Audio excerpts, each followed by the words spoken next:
Wir starten einen Elektroauto-Winter-Roadtrip und zwar mit der ganzen Familie. Viel Gepäck, 2 Kindern, einem Hund, meinem Producer Max an meiner Seite und das aus Berlin durch Dänemark mit der Fähre zurück und werden da richtig viel spannende Dinge erleben und du bist mit dabei.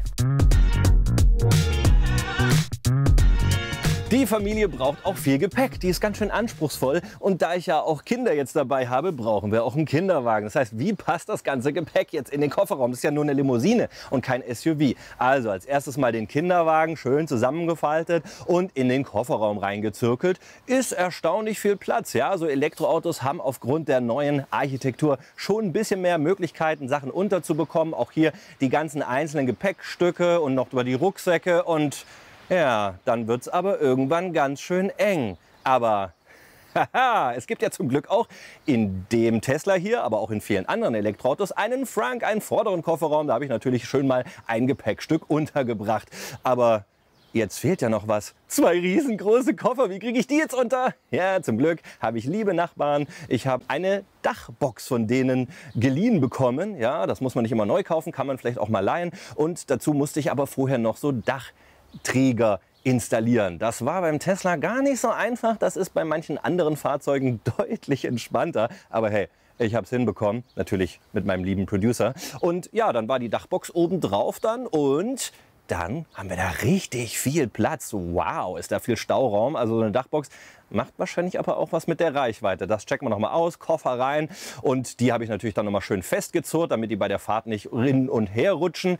Und dann kann es auch schon losgehen. Damit die Fahrt entspannter wird für alle, habe ich mir was für die Kinder überlegt, ein cooles Gadget und auch ein cooles Gadget für mich während dem Laden. Das eine ist hier so eine Tablet-Halterung, die macht man einfach hier so um die Kopflehne drumherum, kann alle möglichen Tablets in verschiedenen Größen reinspannen. Da gibt es ganz viele verschiedene Lösungen und dann sind die Kinder während der Fahrt, sage ich mal, so ein bisschen also abgelenkt. Also sie lenken uns nicht so ab bei der Fahrt. Und hier was für den Fahrer oder Beifahrer. Während man lädt, kann man hier so einen Tisch ausklappen. Das probieren wir aber gleich mal am Ladepark aus. Ich weiß ja nicht viel. Also es gibt viele Überraschungen auf dem Roadtrip. Ich bekomme irgendwelche Challenges noch. Mir wurde nur gesagt, ich soll nach Hannover fahren. Und da habe ich mir gedacht, ja, ich weiß, das Auto ist ganz schön dreckig. Ich bin einfach in dem ganzen Stress.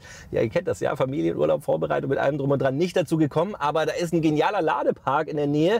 Und da kann ich das Auto auch innen sauber machen, während es lädt. Das checken wir mal aus. Eine gute Ladeplanung ist natürlich wichtig, damit man sich keine Sorgen ums Aufladen machen muss. Das macht der Tesla natürlich super, obwohl ich jetzt hier selber die Ladestation in Großburg-Wedel eingetragen habe und keinen Tesla Supercharger, weil die hat richtig coole Features, wie zum Beispiel das Auto sauber machen und weitere spannende Sachen. Falls euer Fahrzeug übrigens keine so eine gute Ladeplanung habt, könnt ihr dafür auch die Mobility Plus App benutzen, der NBW. Und ich bin jetzt mal gespannt, er sagt nämlich aktuell, ich komme mit 12% an, was eh schon ein bisschen knapp ist.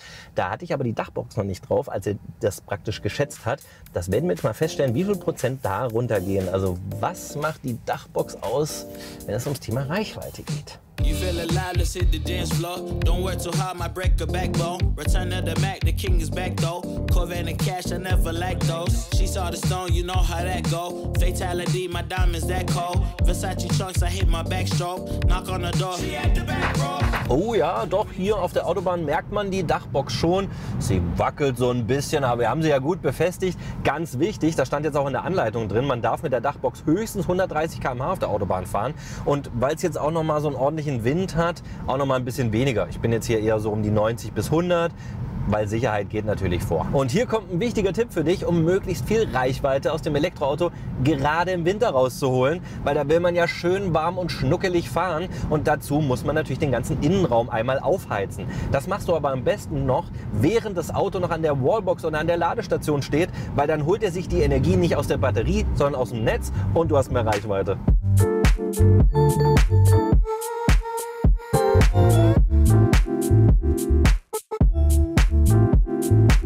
Kinder, wir sind endlich da! Und das wird auch dringend nötig, denn wir sind auf nur noch 7% runtergefahren mit der Batterie. Eigentlich waren ja 12% angenommen. Ich würde jetzt mal so Pi mal Daumen sagen, also hat die Dachbox vielleicht 5% weggeschluckt. Das wären ausgerechnet 3,75 Kilowattstunden, also vielleicht 4 Kilowattstunden, die die Dachbox jetzt sozusagen an Mehrverbrauch verursacht hat. Aber wie gesagt, das ist jetzt mal nur so eine grobe Rechnung. Als erstes stecke ich natürlich das Ladekabel ran. Schön schnell laden hier mit 300 kW. So schnell kann mein Auto gar nicht laden. Und das Schöne ist, ich muss jetzt gar keine Ladekarte und nichts ranhalten. Er fängt direkt an zu laden, weil ich Autocharge aktiviert habe. Wie das geht, checkt doch mal im Beschreibungstext. Ich habe da ein extra Video dazu gemacht. So ist natürlich komfortabel. Und jetzt machen wir mal sauber. Und Kinder, ja, ich bin ja schon da. Ja, Stromi, du freust dich. Ja! Das Geniale an diesem Ladepark hier ist, während man lädt, schalten sich automatisch diese Geräte hier ein. Also Reifen, Druck prüfen und auffüllen, aussaugen und Fußmatten sauber machen. Die zahlt man ja normalerweise extra und die gibt es praktisch dann hier während dem Laden im Preis inklusive. Finde ich schon erstmal cool. Jetzt gucken wir auch, ob es funktioniert. Sehr dreckige Fußmatte. So. Und. Das ist ja wirklich. So. Und wow, noch die andere Seite. Wieder den ganzen Dreck reingeschleift ins Auto, ja? Oh, der saugt gut. Also das Gadget mit dem Tablet hinten hat gut funktioniert. Da waren die Kinder ganz schön lange ruhig.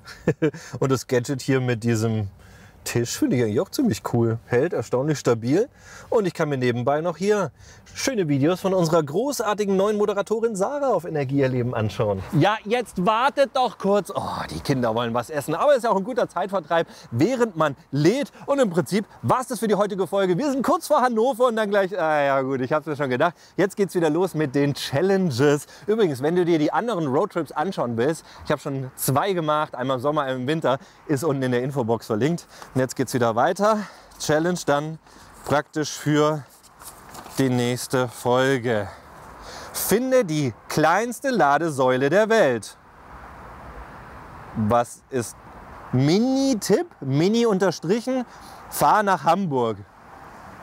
Wieso bin ich jetzt fast nach Hannover gefahren? Weißt du selber nicht, ne? Mein Gott, das Team, ey. Hauptsache, ich mache hier ein bisschen Strecke, einen Roadtrip und so weiter.